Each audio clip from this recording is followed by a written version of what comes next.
Well, good evening, everyone, and thank you for taking your seats so promptly. Welcome to you all. Bulla. There's a Fijian theme going here tonight, if you hadn't noticed, as we make ready to hear our guest speaker for the evening, the Reverend James Baghwan, the General Secretary of the Pacific Conference of Churches, who is an ordained Methodist minister from Fiji and an advocate for the Pacific liquid continent. My name is Sue Ellis, and I'm the chairperson of the Fellowship and Mission Support Committee from the Uniting Church here in South Australia, and I will be your MC tonight. Thank you for your attendance. I'm delighted to welcome you to this Polkinghorne Oration, Oceans of Justice and Rivers of Fairness, a Pacific voice in the wilderness. I wish we could have offered more Fijian Pacific-style weather for the occasion. But we are very grateful to the hospitality of Concordia College for this meeting space. And just some housekeeping to begin with. Restrooms are located back out through the doors that you came through and to your left, my right, down the corridor. In case of an emergency, please help one another in moving out in an orderly fashion to wherever you can see the exit signs around the chapel, and gather out in the car park together. And I don't know what will happen after that, but... So unless you are a person rostered to receive emergency calls that might need that you leave early, I'd invite you to turn your mobile phones to silent.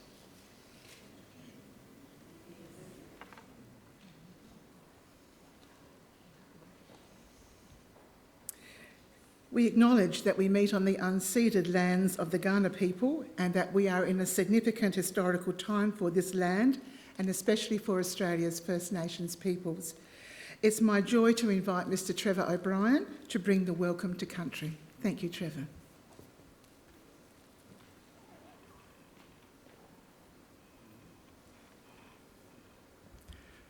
Maruitanga, Kaurna Mina, La Wangari, Maripudni, Kaurna Yatana. No Birku Mankalankala, Tarandania, Mianaku, no Cho Yungandalia, no Cho Yakakandalia, Pabiadu, Boru. On behalf of the Kaurna people, I welcome you all to Kaurna country. I do this as an ambassador of the Adelaide Plains people. My brothers, my sisters, let's all walk together in harmony. Nachalia, thank you.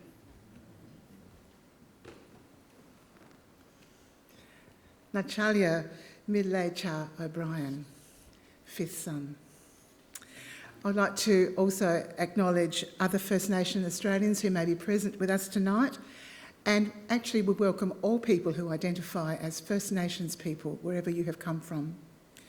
I welcome you on behalf of the Uniting Church Mission Support Group, Churches Together SA, and the Environmental Action Group of the Uniting Church, which is part of the Effective Living Centre. And a very special thanks to the Fijian congregation of Vermont for the mats and decor that bring us into a sense of being in the Pacific region, even though we know the climate doesn't match it.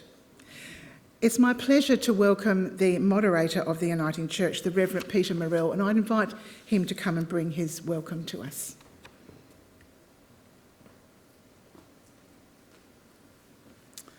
Good evening, one and all. It seems interesting to give my welcome as well because of all the other welcomes. However, on behalf of the Uniting Church Synod of South Australia, I do extend my welcome to you, one and all, and to acknowledge that as we listen tonight, we hear the words of someone who has a huge heart and a huge ability for travel, and in honour of other people who also have huge hearts for God and for environment. I'm not going to say anything more because I know Sue will do the proper introduction. So welcome. We trust this will be an enjoyable, inspirational and challenging evening for us all. Thank you.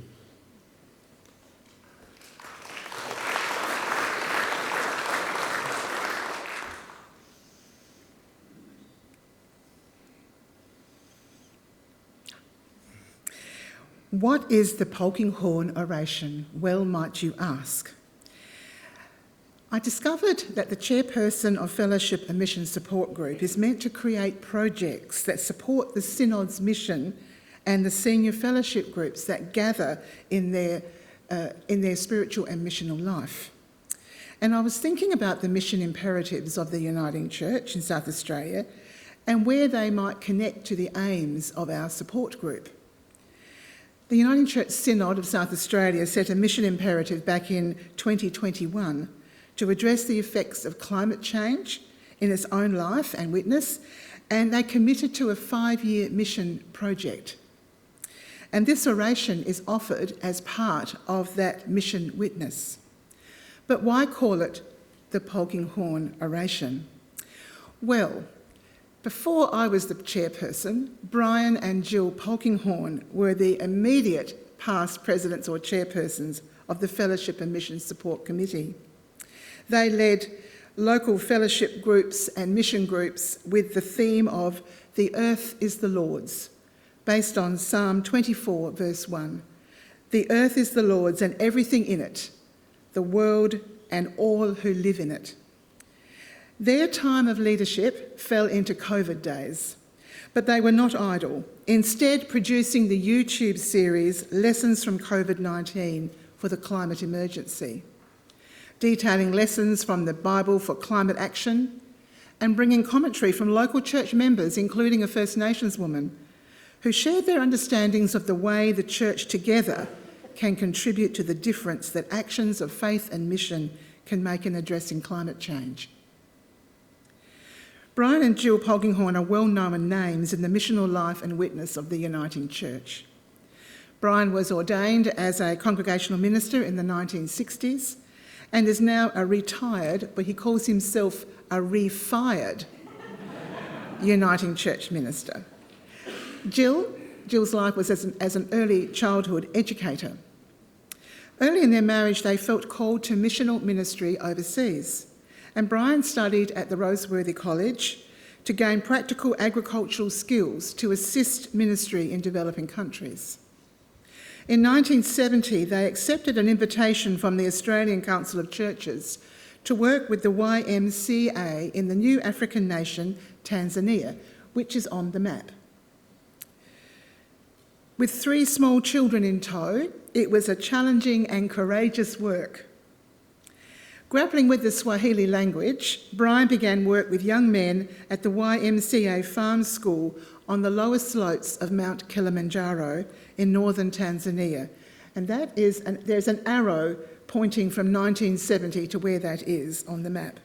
He taught agriculture, horticulture, technology, maths and science, and he established a poultry industry with the introduction of an incubator. Jill found herself as a temporary principal of a multicultural English-speaking kindergarten in a nearby town, and that temporary position lasted for 8 years. The Catholic Church then approached Brian to lead their new training centre involving the transformation of around 200 hectares of rough bush block into a productive farm. It was a big project, and Brian worked with the local people to create the Kilacha Production and Training Farm. And when the President of Tanzania opened their new hatchery, he challenged Brian to produce 1 million chickens a year for the new nation. Shortly after winning government funding to create a 60-student live-in agricultural centre, which continues to flourish today, Brian and Jill were forced to leave the country due to political issues at the time. However, in 1989, the African Evangelist Enterprise in Tanzania received Australian government funding to plant 3 million trees over 5 years in a major reforestation project for their country. They insisted that Brian and Jill Polkinghorne be invited to lead the project. So in 1990, I've got the wrong date. I've got 89 instead of 1990. They returned to Tanzania, this time to the shores of the lovely Lake Victoria, and you can see that on the map, to commence the Kawimba reforestation project. It is now described as the most successful reforestation project ever funded by the Australian government, with 6.72 million trees planted and a 70% establishment rate. And let's not forget in those statistics to mention the number of trained and equipped local people able to continue to sustain the Tanzanian environment and landscape. Jill continued her work, this time in teacher training, teaching English, establishing early childhood centres, and offering board support to a Tanzanian street children's centre. After official retirement, they returned to Tanzania on 4 more occasions as volunteers to round out 26 years of faithful ministry in that country. The Polkinghornes have been at the forefront of assisting with environmental sustainability in Tanzania, and since their retirement they've been active members of the Environment Action Group in the Uniting Church. They continue to offer leadership on environmental and climate change action to the South Australian community through faith-based organisations and actions. For many years, the Christian Church has celebrated a renewed focus on the care of creation, with an emphasis in September on a season of the church year simply called Creation, a season which culminates with the feast of St. Francis of Assisi, who with his wife Clare awakened the church in the Middle Ages to God's presence in creation. The feast day was yesterday, and Pope Francis has led the Catholic Church in a renewed emphasis on creation, which was picked up in the celebrations that were here in Adelaide yesterday. So the Polkinghorne Oration seeks to sit within the context of the season of creation, seeking to bring a new awakening for today's church as we contemplate the life in abundance that Christ has promised for all. It seemed most fitting, therefore, to name this oration in the season of creation for 2 outstanding servants of the gospel who insistently proclaim that the earth is the Lord's and everything in it, and humanity has a responsibility not just to till the earth, but to care for it as well. I'd like to invite Brian and Jill to stand for you to recognise their presence among us tonight, and you might like to thank them for their witness and commitment.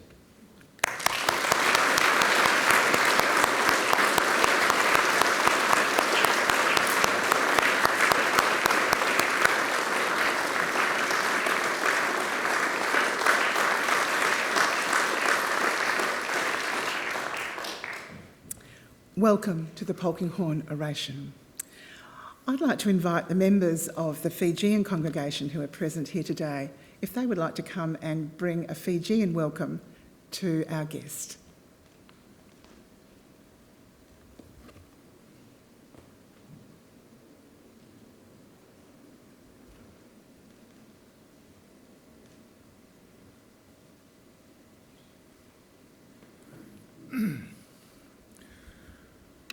Na kasa chikosaka na ngone turanga na italtala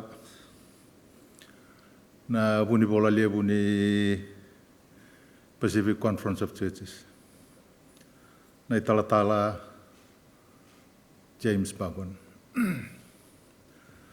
sa tuda saka na kabiniku na meukinda bagi kemuni na bukunda saka na iliu ni lotu toko patatiko na te bagi Australia. Andam bisa tiko na kena iliu turanga na moderator. Tiko sa tiko na kena linga ni bengarawi. Karada kata tiko na kata kani kena boro troi kata tiko na kata kani kena boro tete tiko na ituku. Iki mai sama tiko na deba ki Australia. Wa bina kani rani solina ngau na me ke mai kinda bagi kemuni sa chukina na kabini kuah.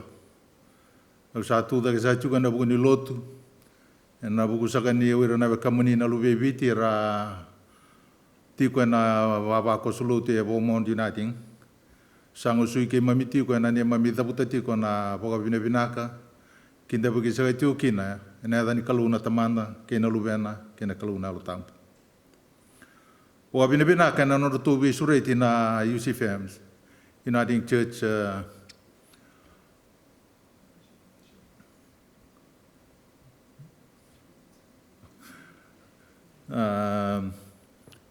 Fellowship and Mission Support. Ratu seriti ke muni mai vosa na bi ka sa do botu non dona buru-buru na ngauna ni kua. Sa anda boka bina ka ni oni sa ngusu tiko na bukunda na Pasifika lalai. Na bi ka sa ya do tiko ni sa boka tata ni tiko nga na non da bonua. Na buni ke na senga ni maruroi na itabi a solitau manda kinalinganda na ngauna ni bembuli. Sa ko menda maruroi na bonua da taka ka kua ni da boka tata. Sandi na sara na bosa tau di tiko ni sa nei buru-bura nei choba o buru-bura kena ka kedenga sa tu kena na tamata kena ka kedenga itu kena sa no na kalu kenda wa bina kan isai kwa na sala enda na vi maru roi tu kena ena ilola ku nimbula enda saka di bitu kena sa bo nui ni na kalungata na nomuni tiko ena nomuni daga tiko na dadaka kuni sa kadibi tu kena ke mami boka bina ka ni rasa rai da tiko na buru-bura induna sasanga uni mata taka tiu kina induna bunua lailai sara na buru-bura ende tiu kina muni ngusu tiko ni kena boka bina ta kina buru-bura ende tiu kina ka kuanga ni da boka tatan tiko somsa kina na turanga na ital-tala au tu da saga na buni lotu ina deva ke Australia na buni lotu doko patatiko ke ira na kena linga ni bengarabi eran tambi so tiko na kabende indai sianga sanga ni balabu saba sa tiu kena liu.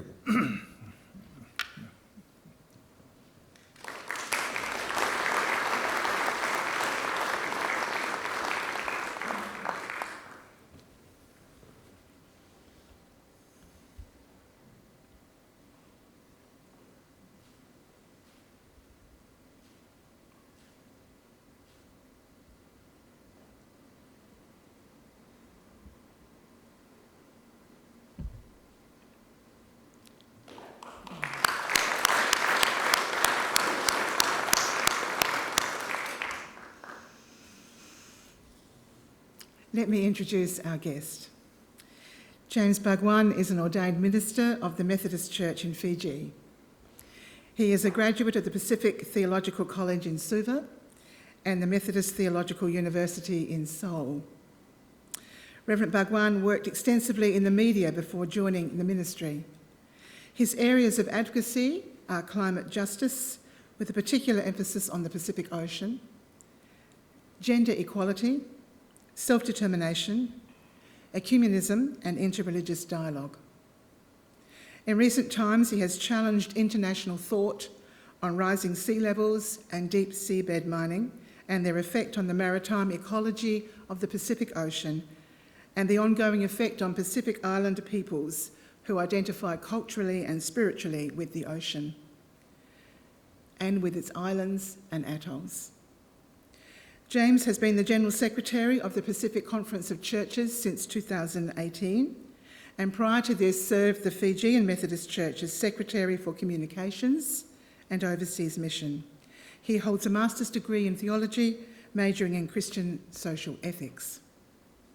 In 2019, he spoke at the Australian Council for International Development and also at past President Dr. Deirdre Palmer's conference in Fiji for the whole of creation, which is where I first met him. In 2021, he addressed the United Nations Climate Change Conference at Glasgow. In August this year, he addressed the Regional Church Council consultation with Australian government officials, regional organisations and civil groups around issues relating to seasonal workers and transnational organised crime.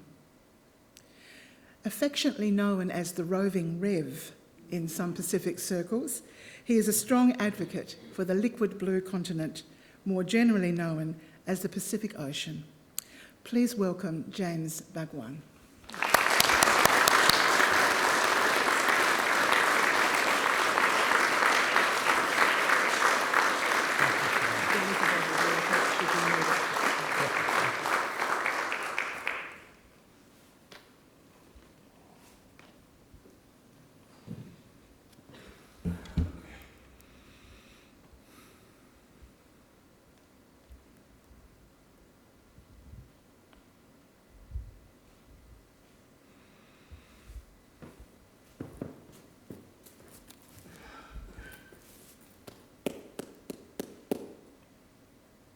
I kneel in acknowledgement to the welcome to country, an acknowledgement of country.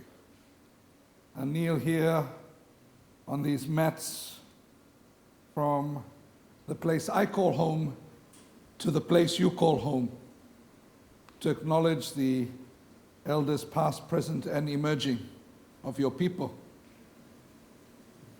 The people whose heart and soul are connected with the land and the sea, connected as custodians and guardians of this land.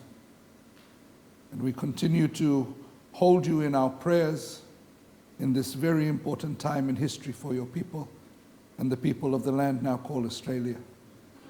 And also acknowledge the representatives of the Vanua Koviti who are here, my sisters and brothers, who have welcomed me in this way, acknowledging that one of their family, one of their sons of Fiji, has come to be with them.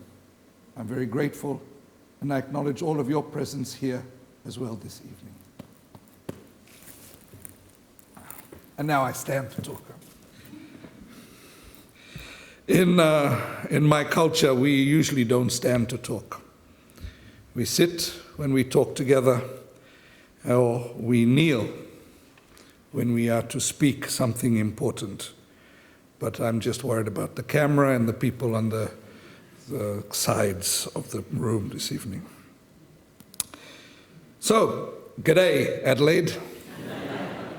Nisambula Vinaka. I'd like to acknowledge the presence of the Moderator and General Secretary of the Synod and other church leaders and representatives who are here from the ecumenical community, and all of you for making time out on a rather warm Adelaide evening to join us this evening. And it is indeed an honor to give this year's Polkinghorne Oration. I'd like to express my sincere appreciation to Reverend Sue Ellis and the team who have put this event together, to my hosts, Peter and Vicky, and everyone who has made tonight and the next few days of strengthening South Australian and Pacific Churches relationships possible. And let me also say that I invite us to join in an activity. If I can get this going. Maybe.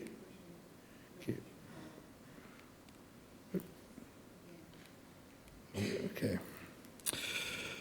Oh, just some color in the background while I talk, don't worry. But I want to invite us to join in an activity. Well, not really an activity. You can sit there and do this. But your being here tonight is not just to listen, but to join in a process of reweaving narratives, reweaving futures, reweaving the status quo that exists in this world. And I want to acknowledge also this evening the couple after whom this oration is named. And we have heard about the Polkinghornes, and I personally want to add my acknowledgement and an open invitation if you want to come to Fiji anytime. I have a 52-acre farm that PCC has just bought. We might need the help.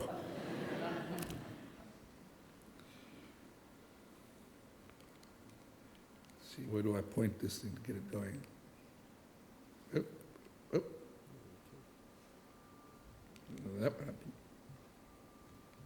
Okay, good. In the Pacific, weaving is an integral part of life. We weave mats. Mats mean home, community, service, compassion, sharing what we have with those who are without, reciprocity. We also weave baskets, which talk about sharing, even in times of scarcity, with a spirit of abundance. And we weave sails for our canoes, for a journey to a common future together. Reweaving requires opening up the weave unweaving and removing the toxic strands and replacing them, or strengthening the damaged strands.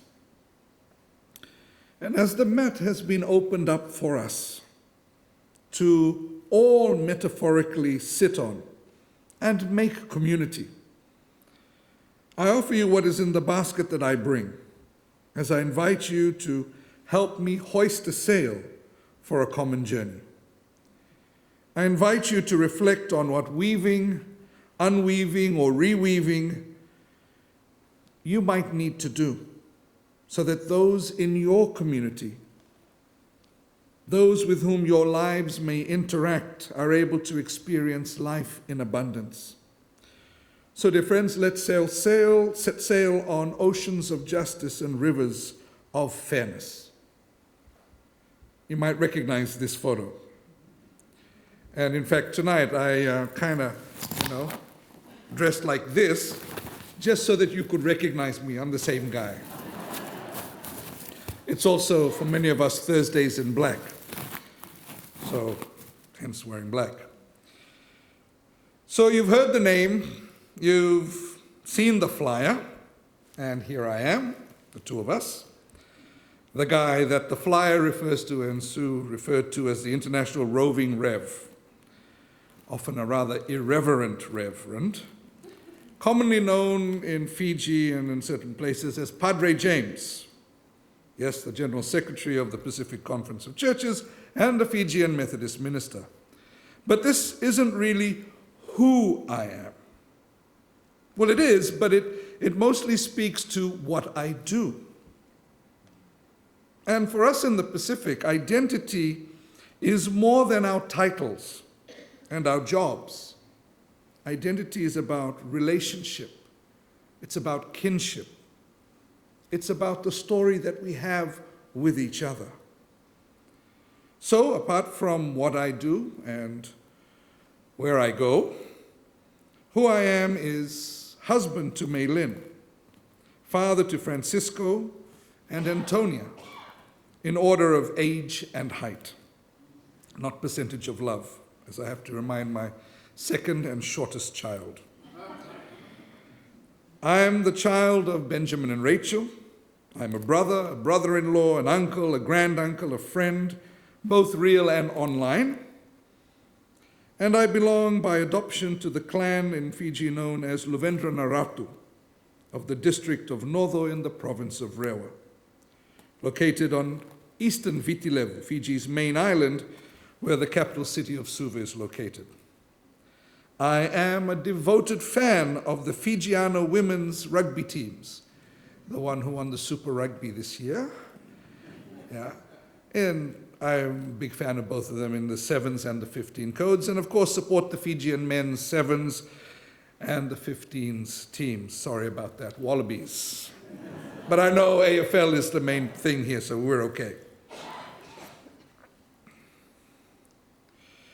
The photo that I showed earlier, the one that the flyer was used on, was taken on board the traditional voyaging canoe, the Utanialo, for which I happen to be a chaplain, volunteer crew member, and one of the trustees for our traditional voyaging society that not only looks after her, but also works to revive traditional voyaging based on ancient technology that was thousands of years ahead of Western maritime engineering and navigation. The Utanialo and 6 other vessels like her spread across the Pacific Islands are also icons for sustainable sea transport, and that sometimes to truly go forward, you need to look back. And now the Utanialo, which translates from the Itoke or the indigenous Fijian languages, heart of the spirit, has sailed the equivalent of 3 times round the planet. She has sailed from Fiji to Aotearoa, New Zealand in the south, to Tahiti, or Maui Nui and Raiatea in the east, to Hawaii and San Francisco in the north, to Mexico, Costa Rica, the Galapagos. And those who have sailed on these canoes tell stories of 40-foot waves, storms at sea, days without wind and then flying across the water,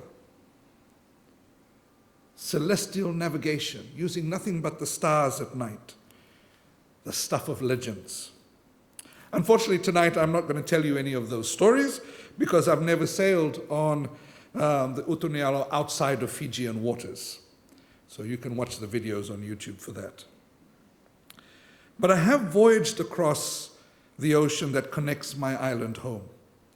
And I spend as much of my little free time as possible on the ocean, often on my stand-up paddleboard because unlike Jesus or Peter, not this Peter, the other Peter, I can't walk on water, but I can swim. I am an ocean lover. Not in the romantic sense when we look at the waves and the sea and say how beautiful and how precious, although I do draw energy from the power of the ocean waves. I respect the power of the ocean, and I have committed to being a guardian of this blue element in my own small way. But I love the fact that the ocean is alive. It's full of life, and it gives life. And given that South Australia and Adelaide connects to the Great Australian Bight and the Southern Ocean, let me introduce you to the aquatic part of my identity that is known as the Pacific Ocean, or the liquid continent of Oceania. In most maps of the world, and I shared this at the President's Conference in 2019, when you look at a map of the world, particularly in high school, the Pacific Ocean is relegated to two ends of the map. It's on the margins, split into two with little regard for the fact that it's a region of island communities, connected, not separated by the ocean, traversed by giant canoes long before so-called European discovery. And if you find a map which has the Pacific Ocean in the center, there's a large blue space that is considered empty, either because many consider our islands so small and underdeveloped, or because perhaps they have an anthropocentric perception of the world, which doesn't consider non-human life significant beyond exploitation. But the ocean, the Pacific Ocean, is full of life, full of islands, full of people, and full of everything that lives beneath the waves. And while these perspectives would describe the condition under which the exploration and exploitation of the ocean takes place, they are a contradiction to the Pacific understanding of life, community, and the deeply woven relationship that we have with the land and the sea and the sky. And if you zoom in to the Pacific for a closest look at the largest and deepest of the world's four oceans, covering more than a third of the Earth's surface and containing more than half of its free water, one finds that the Pacific Ocean produces most of the planet's oxygen and regulates global weather and climate through its currents. I'm going to ask you all to do an exercise with me. Can everybody take a deep breath on 2? 1, 2.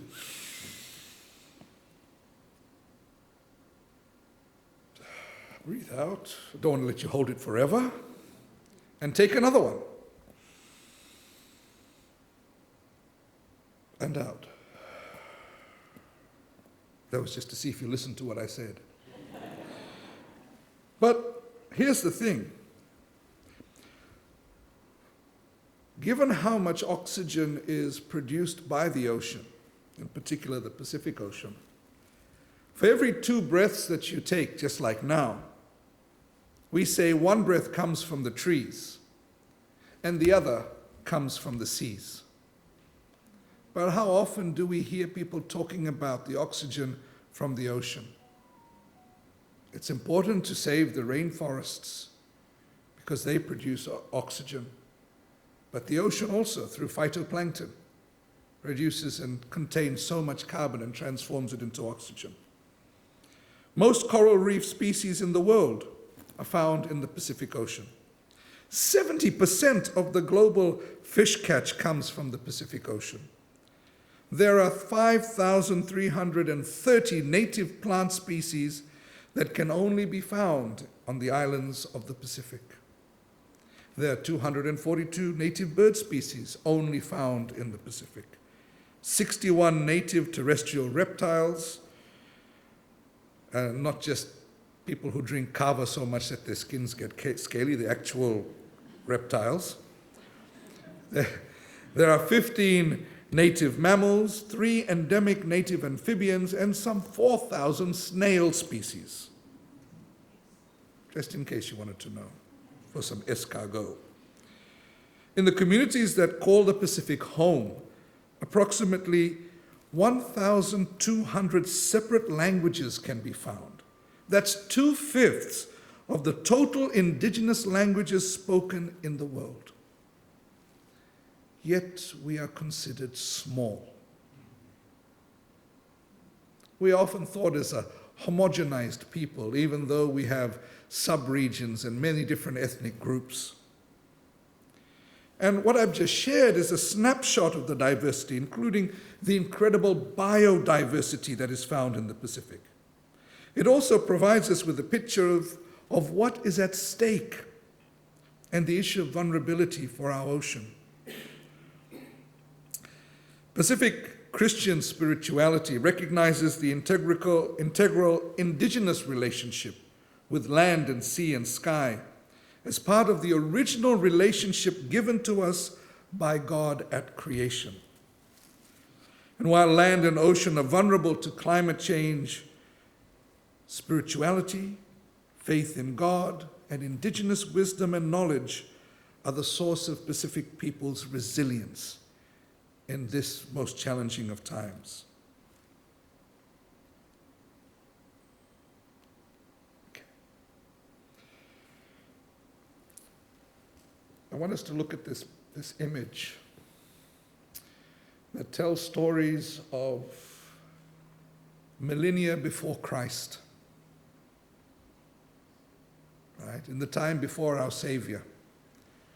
The Pacific people were traversing this largest ocean using the stars, using technology that would later be borrowed by the Western world to develop what we call catamarans as the most efficient way of sailing. Sails that could either switch very quickly, depending on the wind, or if you were from Fiji, would be turned from one end to the end, one end to the other end, so that your bow became your stern became your bow, and you didn't have to turn your boat around. You turned the sail around. That's smart thinking. This story is the story of a Tongan navigator. And here's a story that's very affirming for people with disabilities. Because, and for those who are in the senior age group. The man at the front of, on the bow of one of the hulls, with his white hair and white beard, maybe, has his hand in the water. He is the navigator of the royal canoe for Tonga, for the king of Tonga, for the first king. He is blind.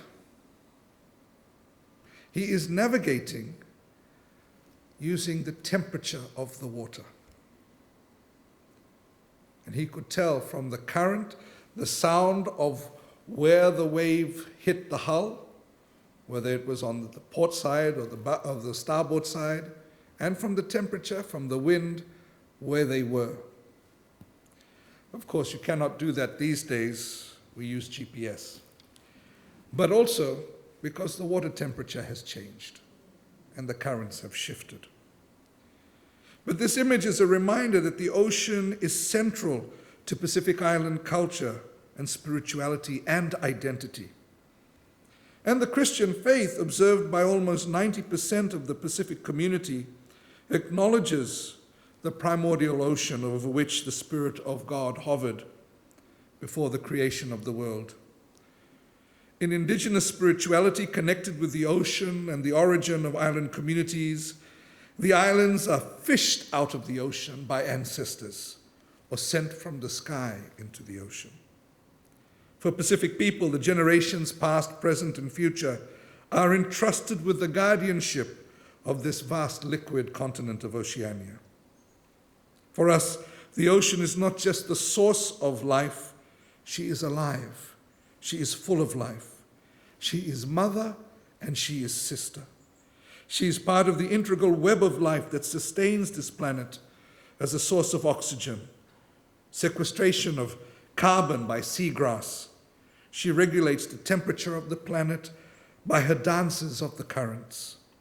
This perspective of our Pacific people is our understanding of the intrinsic value of the ocean and nature of the services provided to the planet as a whole by oceans.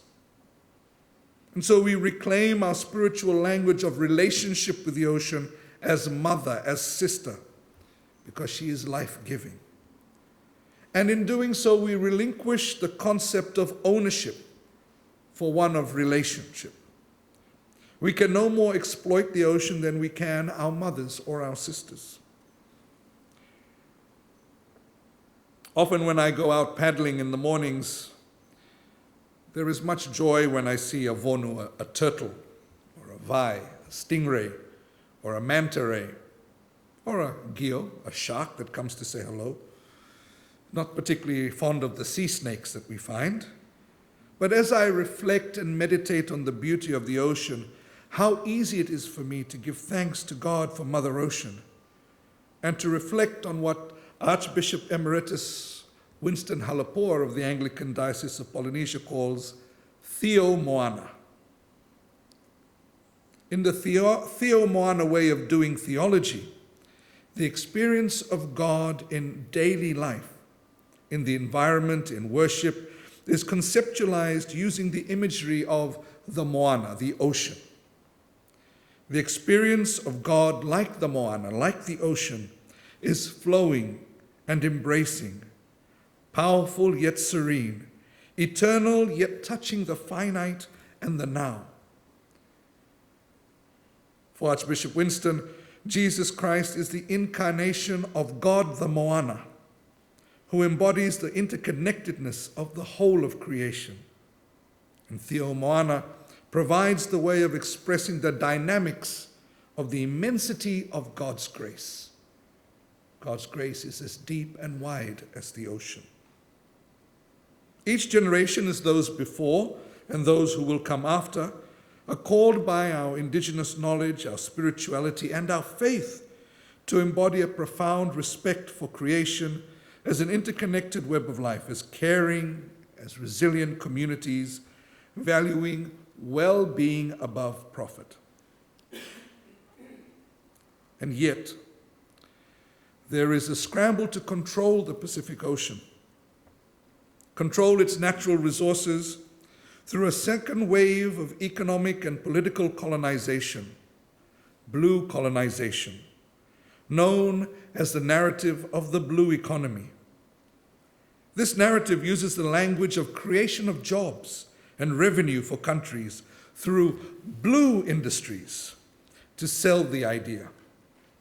However, underneath these flow a deep current of corporate capture that grandstands, states, and manifests corporate interests, industrialization of ocean resources, and exploitation of public policy spaces and regional power. The blue economy agenda frames the vast Pacific Ocean as an intensified area for power and economic valuing.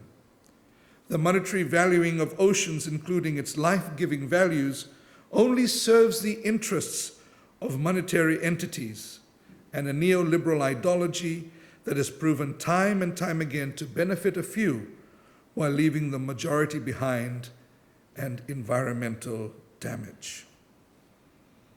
I'm very grateful for the psalm that you reflected on, Psalm 24. And while we heard verse 1 of that psalm, allow me to say verse 2 and 3. Yes, the earth is the Lord's and all its fullness, the world and all those who dwell therein. For God has founded it upon the seas and established it upon the waters. And then here comes an interesting part. Who may ascend to the hill of the Lord? Who may stand in his holy place? He who has clean hands and a pure heart, who has not lifted up his soul to an idol nor sworn deceitfully. He shall receive the blessing from the Lord and righteousness from the God of his salvation. I shared this with Pacific leaders in Glasgow at COP26, because the first verse of Psalm 24 is actually found on the facade of the Royal Exchange in London. And I was there for I don't know what you call it, a climate action with our young Pacific climate warriors. And I got there early because I just happened to arrive early, and I was sitting around trying to make sure that the police didn't arrest me for just standing around outside the Bank of England.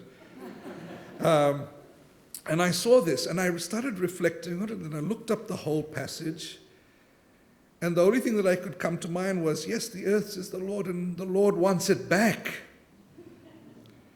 Because this was on the facade of a building that was built for the exploitation of the earth, for creation, for human beings, built on the back of suffering and exploitation and extractive industries. And so I reminded our Pacific leaders as they met for the first time to strategize at COP26, not only verse 1 and verse 2, but also verse 3 and 4, that our hearts and our hands need to be clean. And it is the question that we need to reflect on in our work, in our journey, in what we do. Are our hearts and our hands clean when we talk about the environment, when we reflect on what is happening in the context of climate change, when we look at politics, when we reflect on self-determination, the journey for voice, truth, and treaty? As we continue to fight for climate justice, with rising seas eroding the coasts of our volcanic islands and slowly engulfing our low-lying coral atolls, with acidifying seas affecting marine life and Pacific livelihoods, with extreme weather, more intense cyclones for longer seasons, floods and droughts. And you can imagine what it must be like for a drought to take place on a coral atoll island country, where there are no rivers, there are no mountains, there are no lakes, there is only salt water from the ocean and the dream of rain. As we continue to beg the developed nations of the world to reduce their reliance on fossil fuels, as we continue to beg the developed nations of the world for funds to adapt to the impacts of climate change, and as we continue to call the developed nations of this world for compensation and support for the economic and the non-economic, the cultural and spiritual trauma, so economic and non-economic loss and damage caused by carbon emissions, of which we as Pacific Island countries contribute less than 0.01%. We are faced by the imposition of the green-blue economy, which forces desperate small island developing states to agree to economic development through the unsustainable industrialization of natural resources on land that is already suffering, on oceans that are already fragile.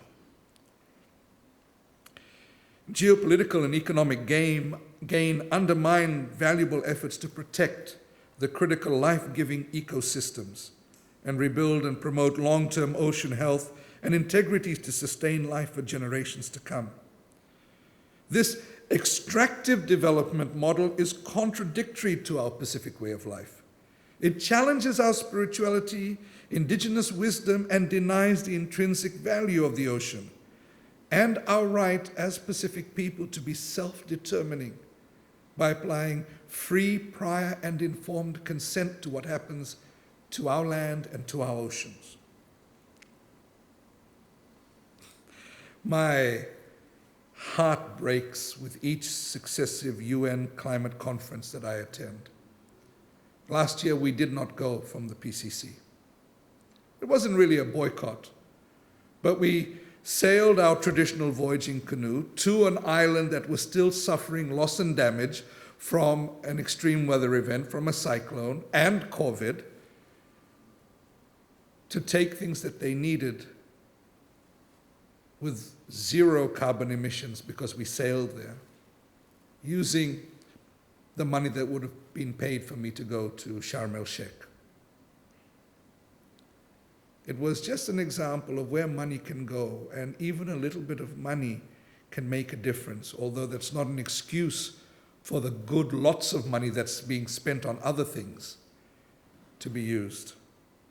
We think about how much money is spent on the war in Ukraine, and yet they cannot put money in for the Global Climate Fund. So my heart breaks when our Pacific leaders are forced to choose between justice and expediency. When I see them cry, when was the last time you saw your leaders cry for their people? This year, Pacific Church leaders visited Kiribati and held their annual meeting in the Marshall Islands, where they reaffirmed with one voice that climate finance for adaptation, for mitigation and loss and damage, and relocation by polluting countries is just the same as receiving 30 pieces of silver for the betrayal of Pacific Islanders who seek first and foremost a rapid phase-out of fossil fuels.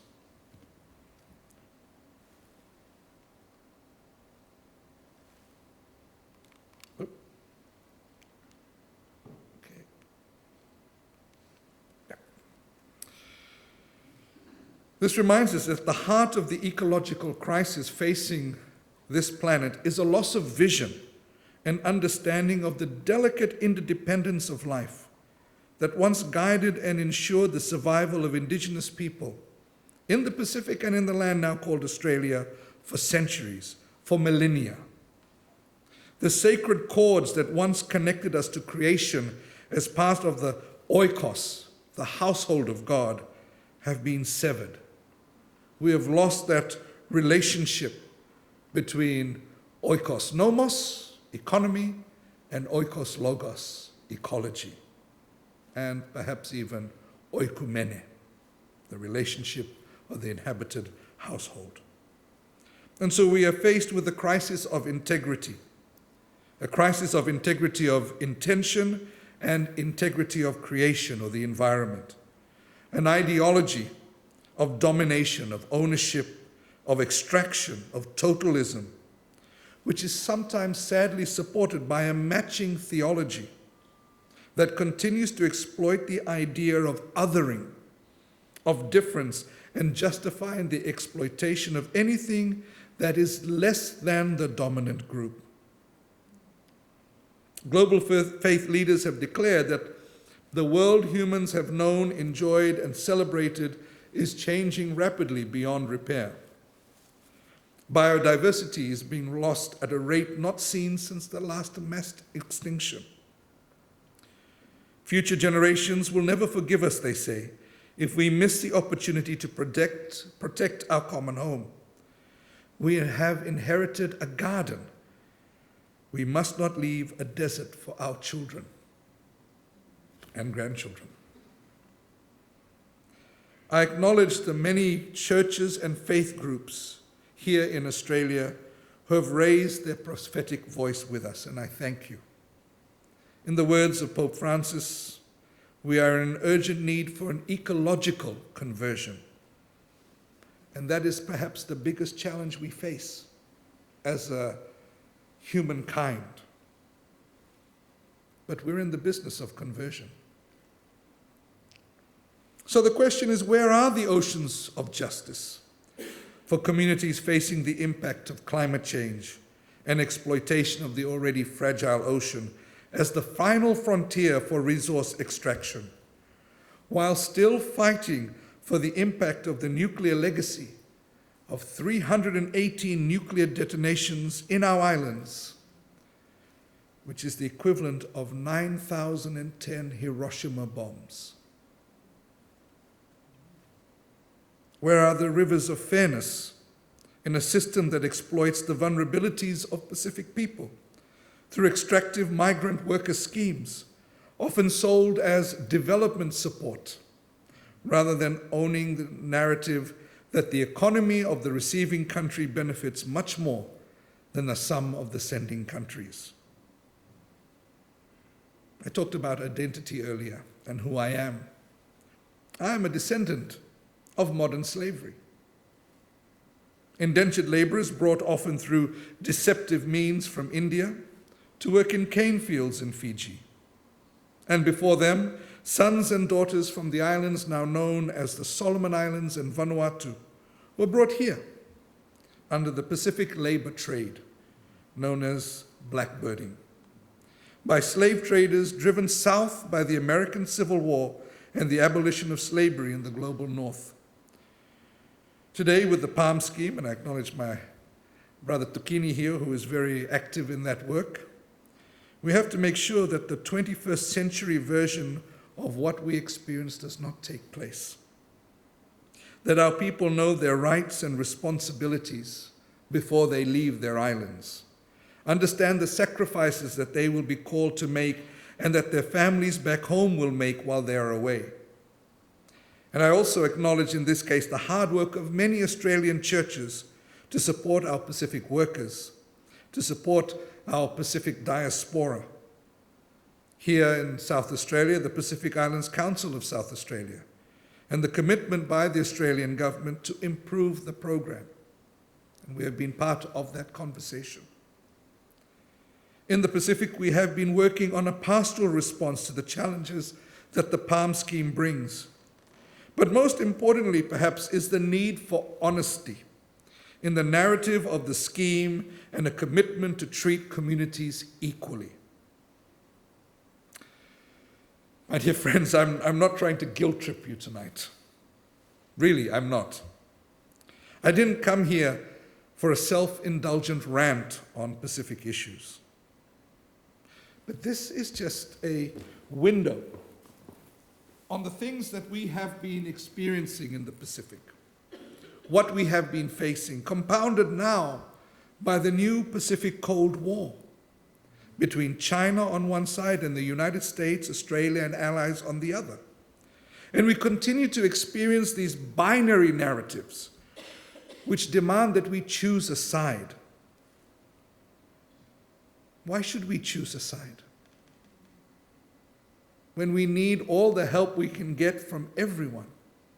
And each side is equally responsible for the climate crisis and many other issues that we are facing.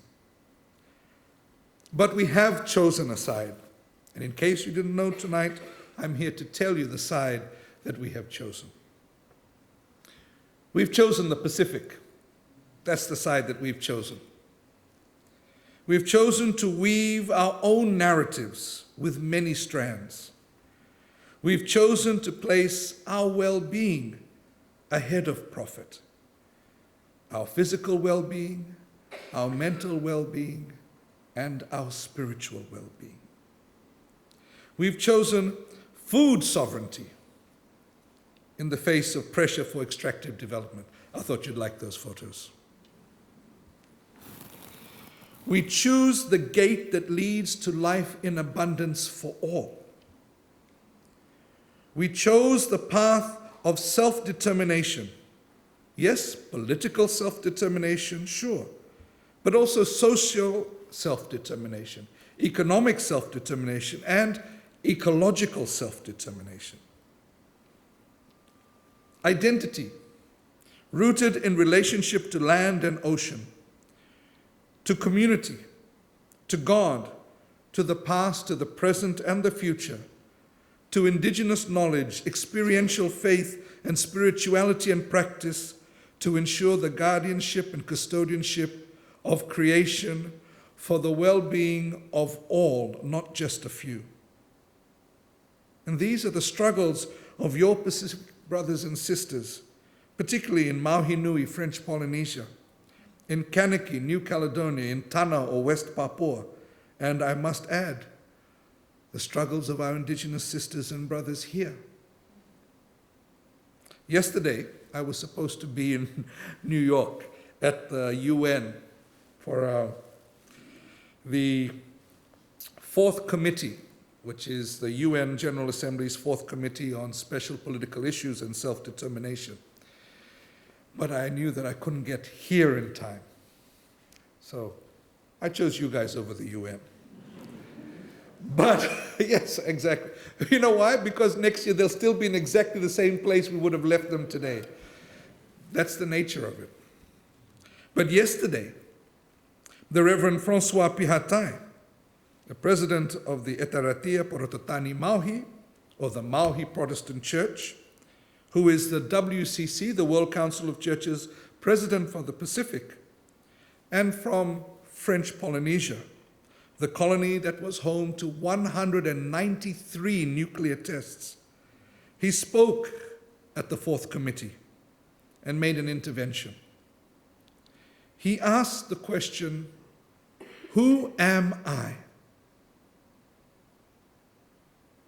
As someone from an island or a country or a place that has been colonized, and the narrative written by the colonizer. And I would like to quote some of what he said in his intervention. An entire people are dying silently because others speak on their behalf. From now on, we will find Tahitian specimens in museums with labels and banknotes stuffed in their mouths to ensure that they really would no longer speak. This is the result of colonization. We are Maui, he said, specific to our land and to our culture. This is the calling of my entire life, he said, to restore and to affirm our dignity as a nation. We have a culture, a language, a vision of the world, a model of relationships between mankind and creation, and an island way of life. In fact, the response of the who am I question is this. It is not about possessing, it is about being. Today, tomorrow, and with the new generation that will rise, our quest for being Maui will grow. I have faith in life. We will not die. We will be. I know this is a very important time in history here in Australia. This vote on the voice happening. Pacific Church leaders reflecting on their own journeys, their own struggles with power, their own struggles for a voice in the world, their own struggle for a narrative, for the healing of intergenerational trauma, issued a statement in May of this year at the Pacific Church Leaders meeting. In solidarity with our Aboriginal and Torres Strait sisters and brothers, we urge our Pacific diaspora in Australia to support the Uluru Statement from the Heart and to vote in favour of enshrining a voice to Parliament for First Peoples of the land now called Australia, acknowledging that this is the first step in a process for the well-being of the soul of this nation. This process is a process of reweaving.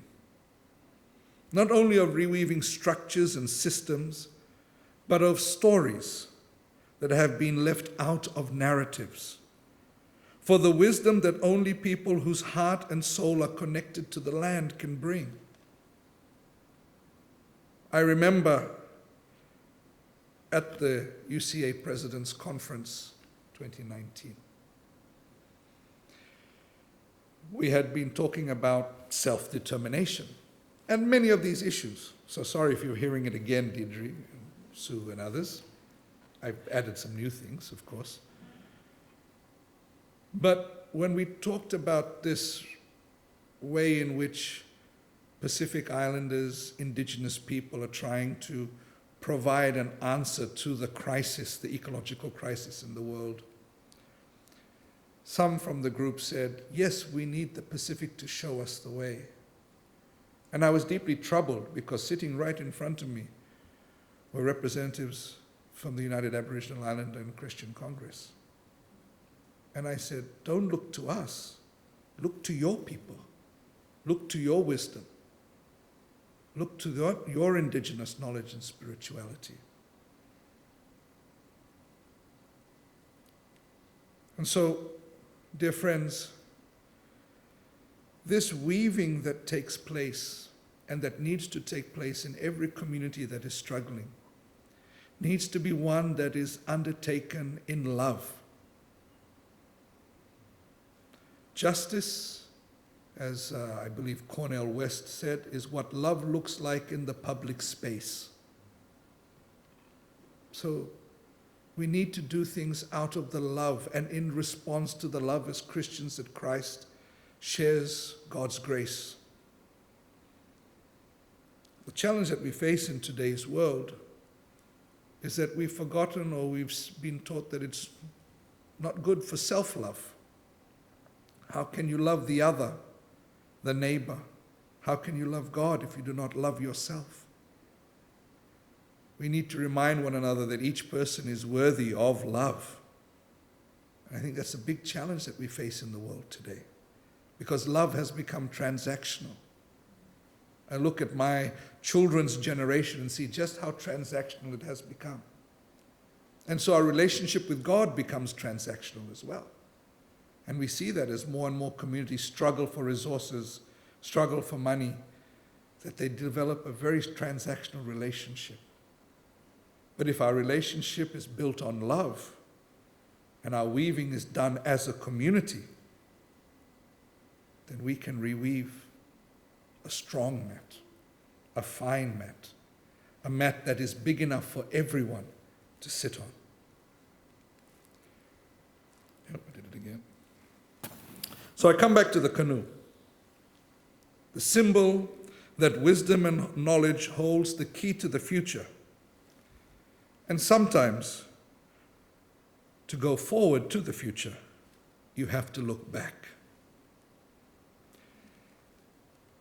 The gentleman who I'm pointing to or with as I steer our traditional canoe is a man who I saw as an older brother and a mentor. He passed away at the height of COVID.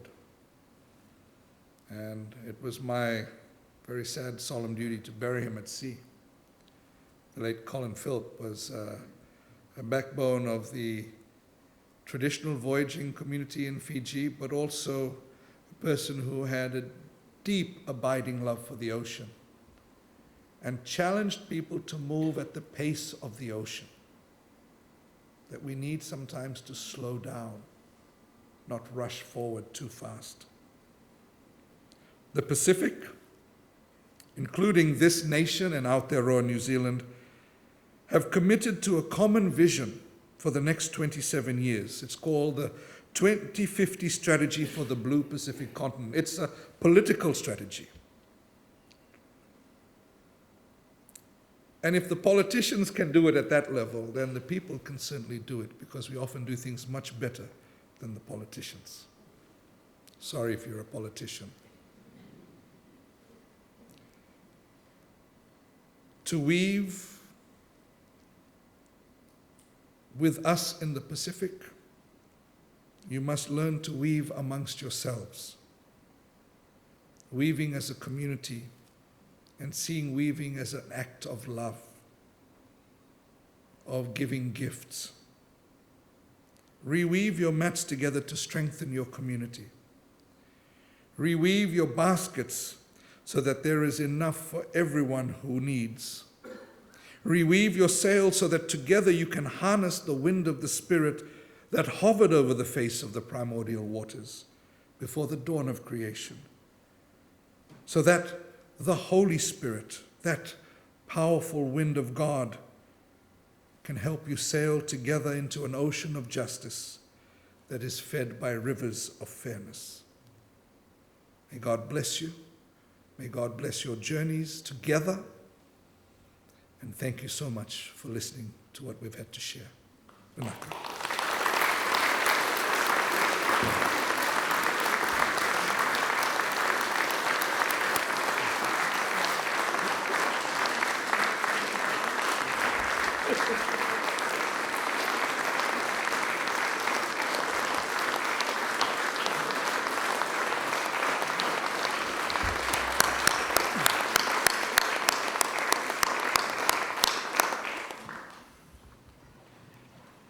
Wow.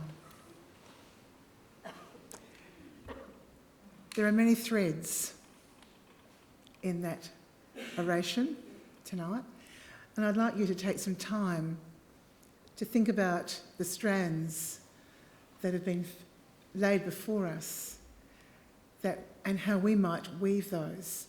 I know that we have time for some questions for James, but I'm just going to give you some time, perhaps talking together about some of the threads that you've heard, and as you let them weave their way in through your thoughts and into your being, what they're saying to you and what you would like to hear more about perhaps from James. So I'm going to give around 4 or 5 minutes for you to talk amongst yourselves about what you've heard and form your question. Because when we come to a time of questioning with James and hearing his responses to things that we're interested in hearing about, I'd like that to be a succinct time. It is not going to be a time for us to express our thoughts and opinions, nor about engaging in debate.